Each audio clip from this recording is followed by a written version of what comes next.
Pessoal, tudo bem? Aqui é a Rayane e hoje eu quero resolver uma questão da Unemate com vocês. Essa questão ela foi feita, né? Foi apresentada em 2023 na prova mais recente da Unemate e é uma questão de biologia. E eu queria apresentar um pouquinho para vocês aqui da sistemática. E eu queria apresentar um pouquinho para vocês aqui da sistemática de estudo, uma das que eu possuo, né, como metodologia.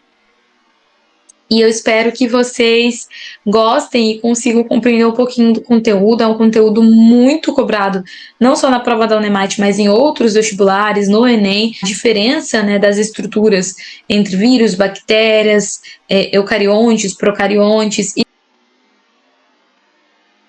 essa composição de cada ser vivo, as especificidades dos vírus, das bactérias, ainda mais agora após um período de pandemia, que a gente teve aí que aprender novos termos, conviver com questões a respeito dos vírus, e essa questão traz exatamente aí sobre o coronavírus. E aí a primeira coisa aqui que esse aqui é um material meu, né, que eu tenho disponível para venda também, que é a resolução comentada das provas anteriores da Unemate. E eu quero mostrar um pouco aqui para vocês também como é que funciona, né, esse pensamento, esse raciocínio de construção para entender o que eu posso extrair numa questão. O primeiro ponto é a gente identificar, sempre correlacionando com o edital, o que foi cobrado, o que foi pedido de habilidade, competência, que está lá no edital do conteúdo programático nessa questão. Nesse caso aqui, os seres vivos, e o assunto, né, dentro desse tópico do edital é sobre os vírus.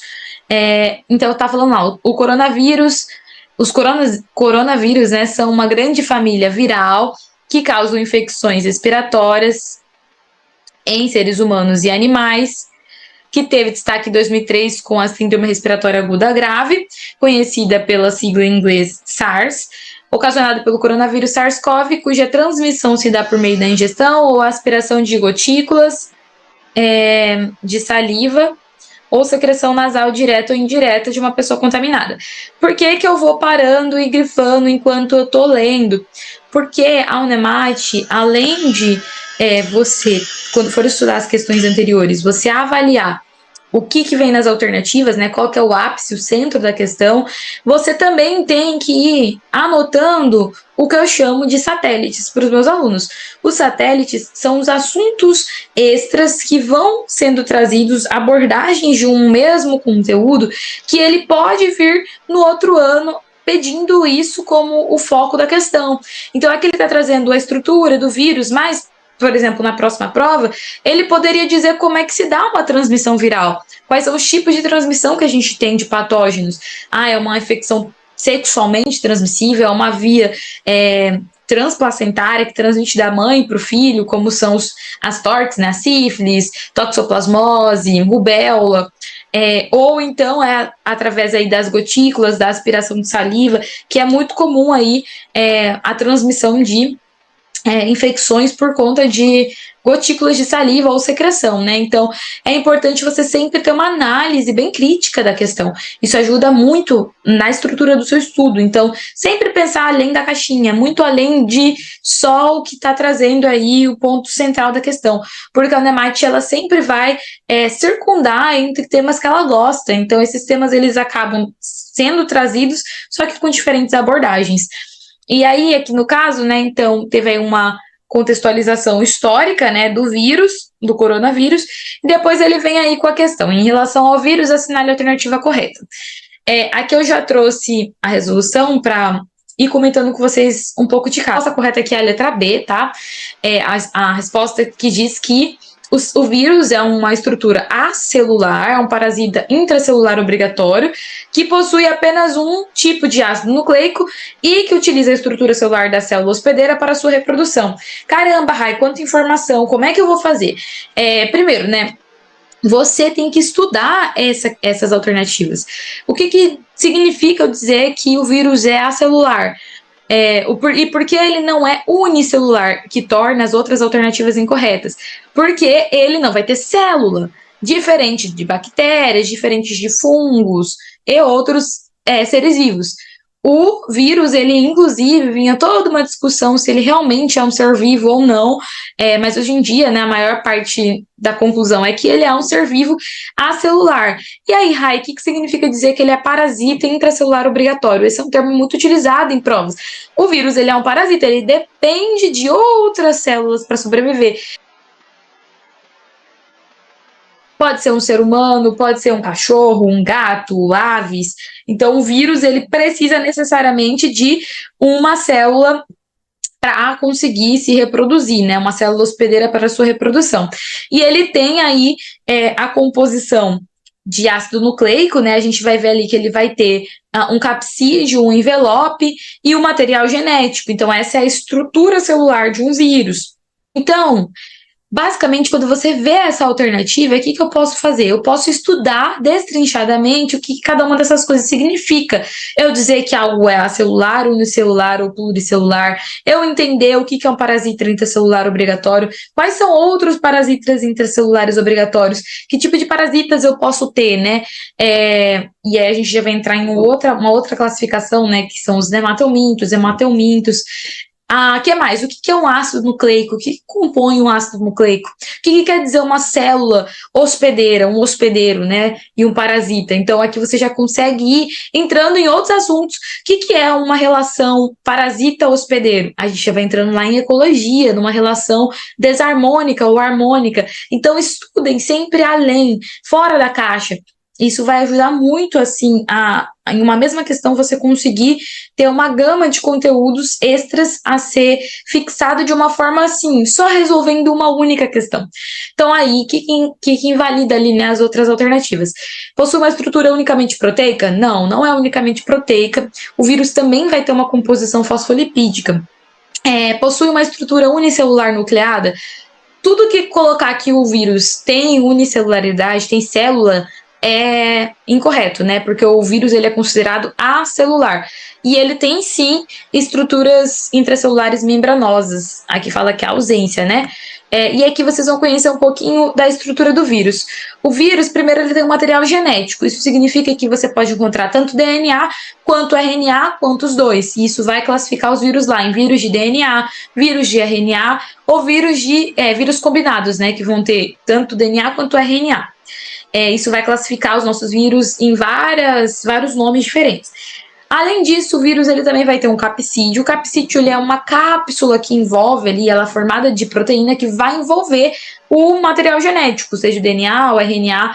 Ele é um envoltório ali do material genético. Aqui na imagem vai dar para ver, ó, que o capsídeo, ele envolve o material genético. E o envelope envolve tudo, tanto o capsídeo quanto o material genético.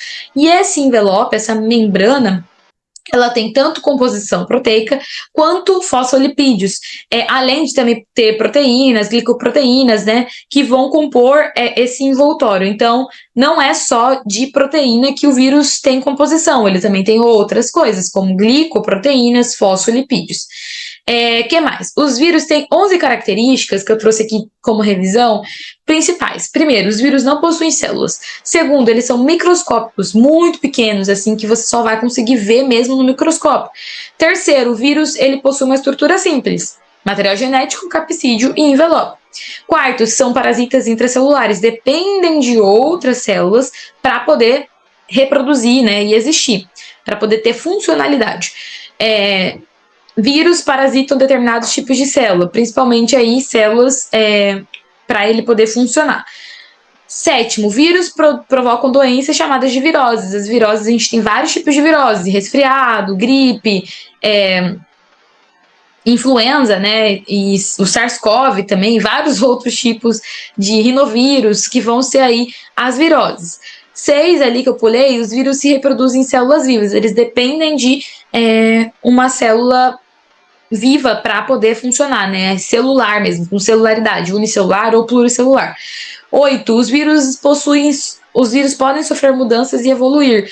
O que acontece? A gente viu isso muito no coronavírus, que é o quê? O vírus ele tem recombinação, ele sofre mutação constante e ele vai gerando novas cepas. Então, esse envoltório ele pode mudar e ele pode reconformar sua estrutura para poder ler outras, poder se encaixar em outras células. Então, os vírus eles se conectam às células vivas, eles podem sofrer mutações para ele conseguir se encaixar com outras células, para ele conseguir se ligar e hospedar em outras células. Então, ele está constantemente se mutando e evoluindo com as cepas que ele tem, com esse envoltório e esses receptores que se encaixam, né? Com outras células vivas. Fora de uma célula, os vírus são inertes, eles não vão funcionar porque eles são parasitas intracelulares obrigatórios. 10º, os vírus utilizam ribossomos, nucleotídeos, aminoácidos, mitocôndrias das células para poder fazer a síntese proteica e utilizam, né, essa energia para poder sobreviver. E vão ter, então, vírus que sintetizam DNA a partir de RNA. Vão ter vírus de DNA, vírus de RNA e vírus combinados. E ali, como eu já disse, né, o que vale das outras alternativas, C, D e E, é que os vírus são acelulares e não unicelulares nem pluricelulares. E é isso, essa foi uma revisão aí sobre vírus, respondendo essa questão 2 de biologia da prova de 2023. Gostaria de informar vocês que têm interesse em ser aluno do meu curso, que vai se iniciar dia 2 de outubro, vai ter 2 meses de duração, de 2 de outubro até 2 de dezembro. Eu vou utilizar o método VEST para te ajudar a aumentar os seus acertos, fixação de conteúdo, revisão estratégica, utilizar os exercícios da Unemat para poder sedimentar conhecimento, estudar com muito mais rapidez, com muito mais resultado e te deixar mais próximo aí da sua aprovação aqui na Unemat. Então, se você quer participar, comenta aí nos comentários, VEST, para eu saber que você tem interesse em participar aí das minhas aulas ao vivo. Quem não puder participar ao vivo também vai poder receber as gravações das aulas, apresentando para vocês o conteúdo de revisão, explicando conteúdos que realmente caem na Unemat, de jeito fácil, prático, acessível para o aluno, sempre partindo aí das questões e daquilo que realmente é cobrado. E se você também quiser adquirir esse material que eu estou usando aqui de forma avulsa, comenta aí nos comentários também que você quer adquirir a resolução das provas anteriores, que eu vou te explicar os valores, como é que funciona e como é que você pode receber esse material imediatamente após a compra. E é isso, não deixa de se inscrever no canal, de curtir, de mandar para o seu amigo que também vai fazer prova aqui da Unemat e de me seguir lá nas redes sociais, que eu compartilho constantemente conteúdos sobre o vestibular e a minha rotina de medicina aqui na Unemat. Um beijo e até a próxima!